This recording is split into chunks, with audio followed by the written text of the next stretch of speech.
Welcome along, everyone. So from a buildability point of view, it was quite a technical build. I mean, you can't tell looking at it, but it was. So what we did is we digitally modelled a lot of it before obviously getting to site. So that means this, looking at the correlation between the foundations, steelwork, structural, the CLT, which is the mass timber on the top. So all that was designed and brought together in a digital format so we could see where there were any clashes or things need to be moved. So that helped us on the job. So we missed out the problems that you would normally see. Oh, so how do we fix this once it's already here? So that was all eliminated from the start. As Bob said, we're starting from the ground up. We always do insulated foundations. This one was a lot more interesting because we're obviously in a hill, so there was different ways of doing that. So down below it is, because we had to put structural beams in, concrete beams in to tie the veranda and stuff like that, they were in direct contact with the ground. So the lower slab is actually a topping slab. So that is fully insulated from the sides and underneath with, I think it was EPS and XPS, so just the different types of insulation, the foam insulation, and then the topping slab with the underfloor heating. Down below where we were retaining the wall, we've made those with block, but obviously concrete is a good thermal bridge, so we've put outsulation on the outside, so that is again XPS, which is the high. What's outsulation? Outsulation. External insulation. Yeah, outsulation on the outside. So it's creating a thermal break of the blockwork, so that stops that cold coming through, and obviously with waterproofing on the outside of that as well. Again, like Bob said, this is a suspended concrete slab. Most of the time when you're building two levels, you're doing it with timber on the mid-floor. So having speed floor, which is a suspended concrete system, it allows us to put that underfloor heating in that. And like Bob said, we've used eco-panel walls, which is a prefabricated system off-site. So it basically stick frame on steroids. So it comes basically from cavity batten on the outside to surface cavity on the inside, fully insulated, fully weather tight. So when it comes to site, your insulation and your frames aren't getting wet, which speeds up the build and obviously doesn't promote mold growth. So it also has the airtight layers. So we got 0.56 air changes per hour for this particular build, which is exceptionally good. So that allows us obviously to control the internal environment.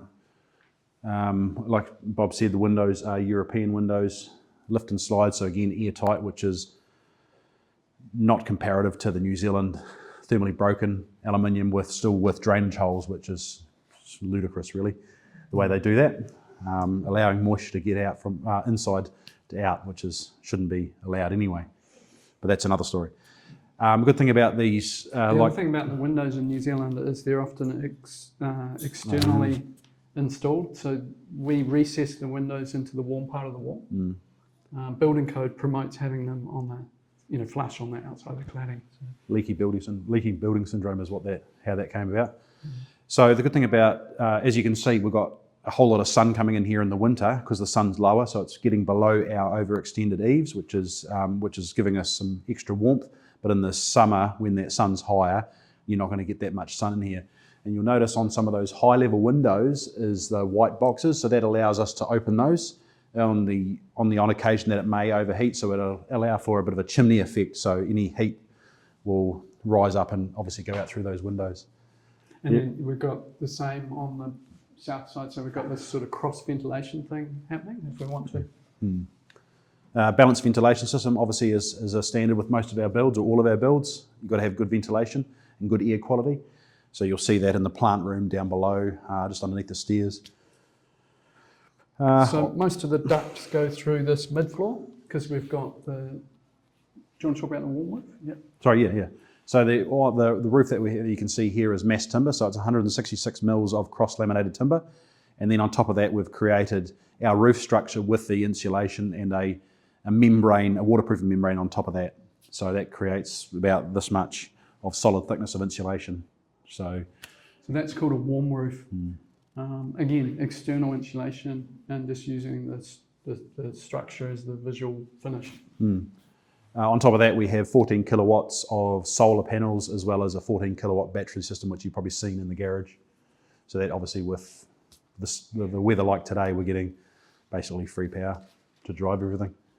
So Oh, something to note too is down below there's a door at the bottom of the stairs. You'll see another door that's locked at the moment, but I'll unlock it shortly. It's into a wine cellar, and when you walk in between, Have you got the key to the wine cellar? I do. Power. So the idea of that is obviously to have a different climate to climate as opposed to here. So we're here 20 degrees, inside there will be 13 or 14 degrees. You notice it when you walk in. It's fully insulated or broken from the rest of the house, even down to the reinforcing that we've put in between the walls. We've used fiberglass rods instead of steel, which stops that thermal bridge. Is it broken? It's just new though. Oh no, yeah. Thermally broken. Yeah. If you have any questions. Good question for you, Dan. You said it's a pretty astonishing air change per hour figure at 0.56. So you qualify, I think, for a passive house certification at that level, which is pretty impressive. But a quick question, did you use pro-climate materials? Yes. Like Intello air barrier and the like to achieve that? Yeah. Nice. Yeah, so we use within the panel system is in between the framing and the service cavity is the ProClimate Intello Plus, which is what we use. And then obviously tape to the floor, tape to the ceiling, tape to the windows. Yeah. You said you modelled the structure, was that with BIM, was it? Yes, BIM modelling, yeah.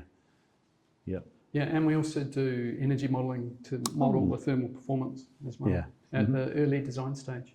So a lot of the time that's done too late. It's done for accreditation or certification for ratings.